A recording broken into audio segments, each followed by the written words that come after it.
வணக்கம், நான் உங்கள் பவுல். இன்றைக்கி வந்து அடிப்பம்பு கைப்பம்புலேருந்து மோட்ரு எப்படி செட் பண்ணுறான்னு பார்க்கலாம். வீடியோ பிடிச்சிருந்தால் மறக்காமல் உங்கள் பவுல் யூடியூப் சேனலை சப்ஸ்கிரைப் பண்ணுங்கள், லைக் பண்ணுங்கள், கமெண்ட் பண்ணுங்கள். ஏதாச்சும் டவுட்டாக இருந்தால் கால் பண்ணி கேட்கலாம். இது அடிப்பம்பில் ஏற்கனவே பக்கத்தில் செட் பண்ணியிருக்காங்க ஆஃப் ஹெச் மோட்ரு. இப்போ கன்சீல் பண்ணுறதுக்காக வந்திருக்கோம். இந்த பைப் லைனை கன்சீல் பண்ணியாச்சு. ஏன்னா தரையில் போடுறதுனால கன்சீல் ஃபுல்லாக பண்ணியாச்சு. 1 இன்ச்சு பைப்பு பண்ணியிருக்கோம், ஐஎஸ்ஐ பைப் பண்ணியிருக்கோம். இதுக்கிட்ட போட்டு எண்டு கப்பு தூக்கி வச்சுருக்கோம். இதுக்கிட்ட ஜிஏ போட்டு நான் நெட்டர் வால்வு இதில் போட்டிருக்காங்க. இல்லை நான் நெட்டர் வால்வு போட்டிருக்காங்க. இது பக்கத்துலேயே வச்சுருக்காங்க. நம்ம மோட்டரை தூக்கி அங்கே அந்த இடத்துல செட் பண்ணுறதுக்காக வச்சுருக்கோம். இப்போ அங்கே ஒரு எள்ளு போட்டு ஒட்டி தூக்கியாச்சு. இப்போ சிமெண்ட்டை வச்சு பயிஞ்சிட்டாங்க ஃபுல்லாக. நம்ம பைப் லைன் அடிக்க வேண்டியதுதான். ஏற்கனவே மோட்ரு டெலிவரி எல்லாம் அடித்து ரெடி பண்ணியிருக்கோம். அந்த லைன் வீடியோ தனியாக போடுறேன். இதில் எண்டு கப்பு ஒட்டாமல் போட்டிருக்கோம். இதில் நான் நெட்டர் வால்வு மோட்ரு எல்லாத்தையும் கட்டிட்டு நம்ம பிவிசியாக மாற்றிக்க வேண்டியதான். இப்போ எல்லாத்தையும் கட்டியாச்சு. அடிப்பம்புலேருந்து டீ போட்டிருக்காங்க. 1.5க்கு 1 இன்ச்சு டீ போட்டிருக்காங்க. இப்போ மோட்ரு டெலிவரி வந்து இங்கே இருக்குது. நம்ம பைப் லைன் அடிச்சுட்டு வந்தாச்சு. இது வந்து டேங்க் வாட்ரு. இதுக்கிட்ட ஒரு ஏர் தண்ணிக்கு ஊற்றுற மாரி வச்சுட்டு இதுக்கிட்ட நம்ம மோட்ரு போட்டால் தண்ணி பிடிக்கிற மாரி ஒரு டேப் வைக்கணும். இப்போ வந்து இங்கே மக்கற மோட்டர் ஸ்டாண்டை வச்சுட்டு இது நான் நெட்டர் வால்வு வந்து நம்ம வந்து அம்புகுறி டைப்பில் நம்ம எம்டியை போட்டு ஏற்றியாச்சு. அம்புகுறி எந்த வாட்டத்தில் இருக்குதோ தண்ணி போகிற வாட்டத்தில் பார்த்து ஓட்டணும். ஆப்போசிட் ஓட்டினீங்கன்னா தண்ணி ஒர்க் ஆகாது பம்பு. இப்போ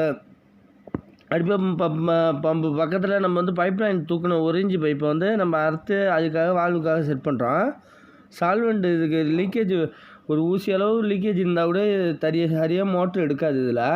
அதனால் கொஞ்சம் சேஃப்டியாக பார்த்து தான் ஓட்டணும். நம்மளுக்கு இன்புட் இருக்கிறதுனால லீக்கேஜ் அதிகமாக தெரியாது. நம்மளுக்கு அவுட்புட்டாக இருந்தால் நல்லா தண்ணி லீக்கேஜ் நல்லா தெரியும். நம்ம வால்வு அம்புக்குறி மறக்காமல் கன்ஃபார்ம் பார்த்துக்கணும். இப்போ வந்து கீழே போகணும் வாட்ரு. ஏன்னா வாட்டரோட டெலிவரி அதான் கீழே போய் மேலே ஏறுற மாரி வச்சுருக்கோம். செக் வால்வு பக்கத்தில் போகிறதுனால அடிப்பம்பில் அடிக்கடி ஏர் வாங்குற பிரச்சனை இருக்காது. இப்போ எம்டிஎம் முறிக்காச்சு. இதில் ஒரு எம்டிஎம் ஏற்றிட்டு நம்ம ஒரு எள்ளு போட்டு ஜாயின் பண்ணிட வேண்டியதான். அடிப்பம்பில் தான் பிரச்சனையே. இந்த பிளேட்டு தான் கீழே இறக்கிருந்துச்சின்னா அழகாக தரையிலே மறைச்சி எடுத்துகிட்டு போகலாம். இவ்வளோ ஹைட்டு வச்சுட்டாங்கன்னா கொஞ்சம் செக் வால்வும் தெரிகிற அளவுக்கு தான் இருக்கும். இப்போ நம்ம எள்ளு போட்டு செட் பண்ணியாச்சு. இதில் அடிப்பம்பை பம்ப் பண்ணி அதில் தண்ணி எடுத்தாச்சு. இப்போ பம்ப் பண்ணால் நம்ம நான் நெட்டர் வழியாக நம்மளுக்கு வந்துடும். அந்த பைப் லைனில் தண்ணி வந்துடும். அப்போ ஏரெல்லாம் ரிலீஸ் ஆகிடும்.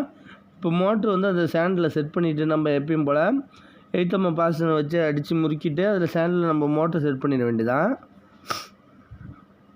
நிறைய வீடியோ போட்டிருக்கோம் மோட்ரு சேண்டு எப்படி பாசனர் அடிக்கிறது எல்லா வீடியோ. அது லிங்க் எல்லாம் கொடுக்குறேன், நீங்கள் கிளிக் பண்ணி பாருங்கள். இந்த இடத்துல மோட்ரு செட் பண்ணிவிட்டு இந்த ஏர் ரிலீஸ் ஆனிச்சுன்னா இந்த வாட்ரு லெவல் இறங்கியிருக்கும். அதில் கரெக்டாக மட்டத்தில் அந்த மட்டத்துக்கே கரெக்டாக லிமிட்டாக இருக்குது. கரெக்டாக நம்ம இந்த இடத்துல மார்க் பண்ணியிருக்கோம் பாருங்கள். அதில் மோட்டர் ஸ்டாண்ட் அடித்தாச்சு. ஃபுல்லாக மார்க் பண்ணிட்டு டெம்பரவரியாக இப்போ ஒயர் போட்டுட்டு நம்ம டேங்க் டெலிவரி அவுட்ரு லைனை ஃபுல்லாக முடித்த பிறகு வீடியோ போடுறேன். அது லைன் எல்லாம் ரெடியாக நிற்கிது. நம்ம இந்த செட்டிங்கை முடித்த பிறகு நான் அந்த மோட்ரு மட்டும் தனியாக அசம்பிள் பண்ண வேண்டிய பிரித்து போட்டிருக்கேன். இதில் வந்து மோட்ரு இன்புட் வந்து ஒரு 45 போட்டு வளைச்சி கொண்டு வந்திருக்கேன். இந்த லைன் எல்லாம் ஃபினிஷிங்காக முடிஞ்சிட்டு நம்ம வந்து பம்பு சைட்லேயே நான் நெட்டர் வால்வு கரெக்டாக வச்சாச்சு. இப்போ இதை பம்ப் பண்ணிவிட்டு மோட்ரு இப்போ ஆன் பண்ணிவிட்டு தண்ணி செக் பண்ணிக்கலாம். இப்போ தண்ணி நல்லா ஃபுல்லாக ப்ரெஷராக வருது. இப்போ லெவலு அடிப்பம்பு ஹைட்டோட கொஞ்சம் லெவலு ஹைட்டு ஏறக்கூடாது. அந்த மட்டத்துக்கு வச்சு சீராக தண்ணி வந்துட்டு இருக்கோம். ரொம்ப லாங்காகவும் எடுத்துகிட்டு போகக்கூடாது. இப்போயே 20 அடி தாண்டி படுக்கையில் எடுத்துகிட்டு போயிட்டோம். வீடியோ பிடிச்சிருந்தால் மறக்காமல் உங்கள் பவுல் யூடியூப் சேனல் சப்ஸ்கிரைப் பண்ணுங்கள், லைக் பண்ணுங்கள், கமெண்ட் பண்ணுங்கள். உங்களுக்கு யூஸ்ஃபுல்லான வீடியோக்கள் நிறையா வரும். ஏதாச்சும் டவுட்டாக இருந்தால் நம்பர் கொடுத்துருக்க கால் பண்ணி கேட்டுக்கலாம். நன்றி.